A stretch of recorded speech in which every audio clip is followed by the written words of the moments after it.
Assalamualaikum warahmatullahi wabarakatuh. Waalaikumsalam warahmatullahi wabarakatuh. Ya, selamat malam teman-teman semua. Perkenalkan kami dari mahasiswa Unified Program Studi Manajemen Fakultas Ekonomi.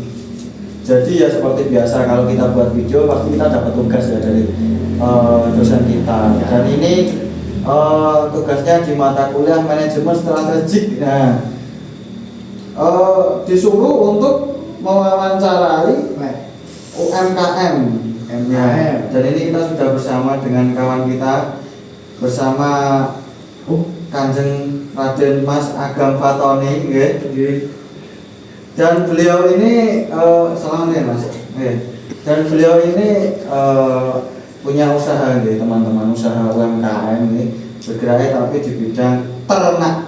Ternak apa? Ternak kambing loh, Jasto. Ternak kambing, dan kita akan sedikit wawancara ya, tanya-tanya gimana terkait ternak kambingnya, dan kebetulan sudah disiapkan pula beberapa pertanyaan dari dosen kita untuk ditanyakan. Dan menurut saya ini terlalu pertanyaan tingkat tinggi ya bahasanya. Dan kalau kita itu ya apa jenengnya dari mahasiswa yang ngomong karo apa jenenge masyarakat atau UMKM harusnya menggambarkan bahasanya yang gampang paham dari lawan bicara, sehingga tidak membuat lawan bicara itu merasa kecil. Nah, seperti itu. Oke. Mungkin sebelum itu perkenalan dulu Mas, itu gimana usaha kambingnya? Monggo Mas Agam. Yang pertama untuk usaha kambing itu sendiri pada saat tahun ini itu sangat agak susah karena harga kambing yang kian menurun, terus permintaan pasar juga semakin dikit. Entah kapan untuk harganya mulai naik, saya juga kurang tahu, tapi kita tetap mengusahakan untuk hasil yang terbaik seperti itu. Ya itu ya teman-teman, dari penyampaian Mas Agam itu usaha kambing itu agak sulit di tahun-tahun ini. Nah, pertanyaan pertama, nah itu melihat kondisi seperti itu, kira-kira nantinya Mas Agam itu mau berbuat seperti apa untuk keberlanjutan usaha kambing? Ya gampangannya strategi lah Mas. Itu mau gimana gitu. Untuk strategi saat ini karena pakan komersial yang semakin meningkat, pastinya kita punya pakan-pakan alternatif supaya untuk menekan harga pakan itu sendiri, tetapi dengan takaran yang pas. Supaya apa? Supaya tetap kambing tetap bertumbuh baik, tidak ada malnutrisi seperti itu. Dan untuk penjualan, target pemasaran saya untuk ke depan itu karena kita ternak itu banyak ya, bukan untuk pembukaan saja tapi untuk diperanakkan, ada yang khusus untuk penggemukan, khusus untuk disembelih seperti itu. Dan target pemasarannya itu rata-rata di penjual sate atau tongseng seperti itu. Yang kedua di akikoh, seperti itu yang nanti butuh untuk 7 hari atau akikohan itu bisa 7 bulan itu bisa 1000-an juga bisa. Paket untuk catering juga bisa komplit ya Mas? Iya. Terus dan tidak lupa juga untuk dijual ke pedagang UMKM itu, walaupun sedikit-sedikit tapi lama-lama jadi bukit. Terus juga menghasilkan. Oke. Nah, dari usaha Anda kan, orang kalau bikin usaha ini mesti ada tujuan jangka pendek sama jangka panjang. Misal jangka pendek ini apa ya? Gampangan ini bintang payu. Jangka panjangnya pengen go tuku omah, pengen go rabi lah misal. Cocok. Nah, kira-kira apa jenenge? Tujuan jangka pendek jangka panjangnya sampean apa Mas? Karo piye carane sampean iso mewujudke kuwi lho. Oke, untuk jangka panjang sendiri pastinya usaha pengen tambah lancar dan tambah besar untuk peternakan ini sendiri. Dan kita juga harus banyak-banyak menambah relasi supaya apa? Supaya dagangan kita bisa terjual seperti itu. Dan karena tujuan kita membesarkan peternakan juga, jadinya kita harus banyak-banyak relasi untuk supaya tujuan kita dapat berjalan dengan lancar. Oke. Lanjut Mas Yuli. Tadi kan Mas Agam sudah menjelaskan ya, penjualan tahun ini itu agak menurun, dan harga kambing itu agak menurun, dan penjualan juga permintaan di pasar juga menurun ya Mas. Ya. Nah itu saya tanyakan itu dengan isu sekarang, yaitu di nilai rupiah dengan dolar Amerika itu ada kenaikan perbedaan tukar yang sangat signifikan. Nah itu dari Mas Agam itu berpengaruh nggak sama usahanya Mas Agam? Nah ini Mas, soalnya ini yang saya omong kemarin tuh ada yang bilang bahwa orang desa tidak pakai dolar.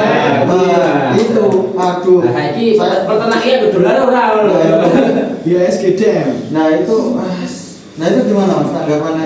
Untuk tanggapan saya sendiri, karena Indonesia kurang lebih belum bisa untuk masih membutuhkan bahan baku dari luar negeri untuk membuat pakan komersil. Jadi untuk harga pasar yang harga dolar yang semakin naik itu cukup berpengaruh dengan harga pakan. Tetapi dalam isu-isu akhir-akhir ini, untuk kenapa kok kambing itu menurun, karena bisa disalahkan karena pemerintahnya sendiri yang banyak mengimpor dari luar negeri, jadinya bahan baku di Indonesia semakin banyak. Seperti itu. Ya berarti ya Mas, itu kok kenapa dibilang orang desa tidak pakai dolar itu karena band pemerintah itu semakin banyak impor ya, menekan ekspor ya berarti. Mungkin itu.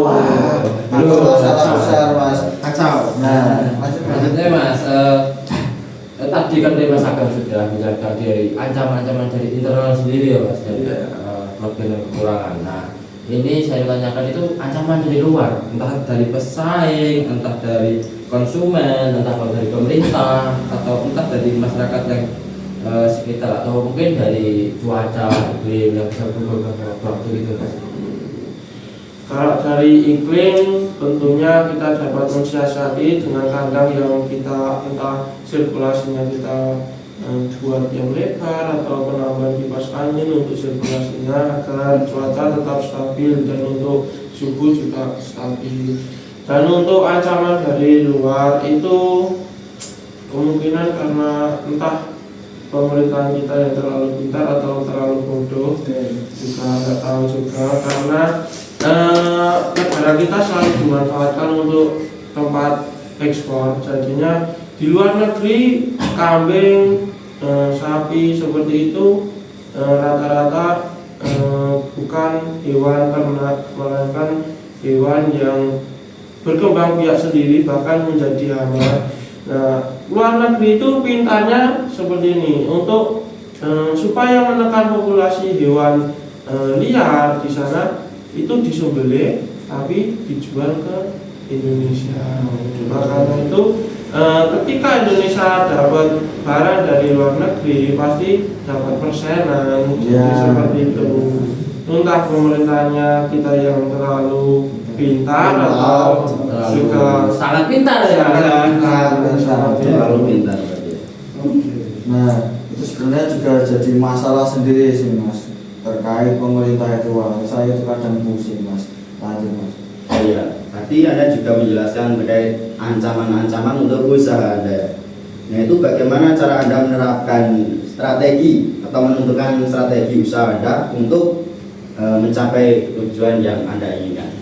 Kalau itu kita tetap harus berani bersaing untuk harga dan kualitas. Kalau kita ditekan dari banyak sisi, tapi kita juga harus tetap berani bersaing untuk harga dan kualitas. Karena jika kita menjual dengan harga yang cukup tinggi, pasti pembeli lebih memilih dengan harga yang murah tetapi kualitas juga yang baik, seperti itu. Berarti ngadeg jejeg walaupun anginnya gede ya. Nah, seperti itu. Lanjut Mas. Oke Mas. Tadi ini usaha ternak ya Mas berarti. Iya. Berarti piye caranya? Bagaimana caranya Mas Agam itu menjalin hubungan dengan masyarakat sekitar? Kalau masyarakat lingkungan itu ya ketika ada entah 17-an kita juga ikut memberikan dana bantuan seperti itu. Ketika ada acara ikut menyumbangkan dana atau apa. Dan untuk saya itu sukai malah sama petani-petani itu karena kan peternakan limbah ada banyak. Nah itu kita manfaatkan untuk petani-petani lokal itu untuk memanfaatkan pupuk dari ternak saya. Jadi kita saling membutuhkan seperti itu agar ketika saya membutuhkan kotoran biar cepat dibuang, petani juga mengambil gratis. Jadi saling membantu. Oke. Mungkin ini sekalian closing statement ya Mas.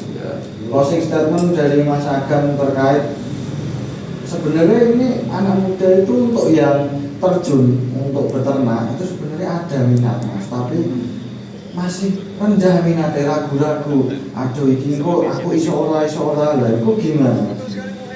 Kalau statement dari Mas Agam gimana? menurutku kalau Iya, kasih semangat Mas. Motivasi. anak muda itu harus tetap berjuang terus. Pokoknya kalau gagal coba lagi, tapi mencoba itu harus pakai analisis juga.